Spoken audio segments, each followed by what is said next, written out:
everybody, welcome back to another episode of Spoiler Alert with me, Grandpa, sayer of spoilers, king of knee pain, and loser of glasses.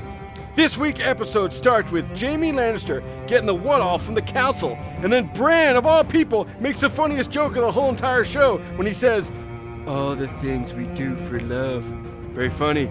Look at Bran, he's dropping bombs like Nagasaki. And then all of a sudden, the big lady, she comes up and she vouches for the one-hand prince, so he gets to stay for now, which is cool because we need him because he's handsome. And then Jon Blow has been blowing off the mama of dragons because he knows that he's the true king and he's avoiding telling her because he doesn't have the guts. He's got the guts to slay, but not the guts to tell. And then cut to a young and horny girl, you know, the one with the sword needle? I call her Needle Girl. She wants her special sword thing from the sword maker, and she also wants it with an extra piece of ass on the side. So she spends the whole show stalking the sword maker dude. And then luckily for her, she gets to lose her V before the White Walkers move in. You know, no pressure.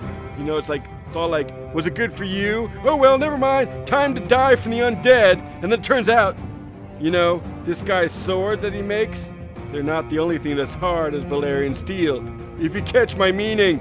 Meanwhile, back at the creepy tree, Jaime says he's sorry to Bran, and then Bran's like, I'm enlightened now because I'm the three-eyed raven, so it's cool, whatever, not gonna tell anybody, because we need you to fight the White Walkers, so we're all good.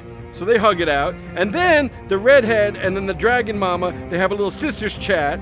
First it's really tense, and then it's really chill. And then it's tense again, and then it's chill again. And then they're holding hands. And then it's tense, because who wants the Iron Throne?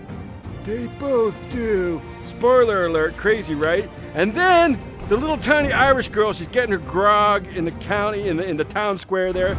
And she's like, oh, I want to fight too. And he's like, you're going to go down in the crypt and protect everybody. And she's like, all right, I'll protect the crypt then. The crypt. That's where they're keeping all the children and the women and the folks who can't fight. In the crypt, people. What's a crypt for? It's for keeping dead people in. Who would want to go hide in the crypt? Don't hide in the crypt. Call it something else at least. Call it a bunker maybe. But a crypt is for dead people. That is not going to end well. Trust me. Let's see what happens there, right? And then Big Red, he returns with the night watch, and he's got the best line of the show. He's like, you know, oh, we're all gonna die. And then all of a sudden he looks over his shoulder and he's like, big woman, still here? Best line of the whole show. He's the best. He's a breakout character. Anyway, then they cut to the montage, which is like my favorite because you can't have a show without a montage. So they show all the B-roll that they shot all over the season, and you hear Jon Snow's voice. He's like, they don't eat, they don't sleep, they don't die. And everyone's like having their meeting around the big map, and then Bran's like, hey, use me as bait. Oh shit, my glasses. Told you, loser of glasses. Oh, found him again. Bran's like, use me as bait. And then they're all like, no, we can't do that. And they're like, yeah, he's in a wheelchair. Forget it. Let's do it anyway. So they use him as bait. And then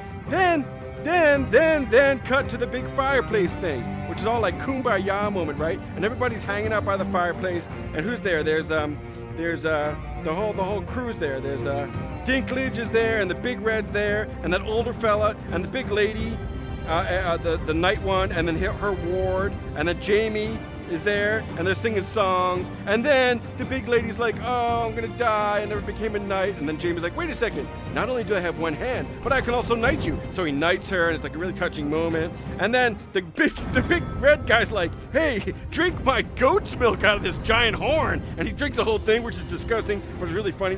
Anyway, I can't wait to see what's gonna happen, because next week is a record-breaking hour and 20-minute battle with the White Walkers and everybody up on the north. It's going to be absolutely crazy, and I can't wait to see what happens afterwards. Unless, of course, you listen to Bran, who says, how do you know there is an afterwards?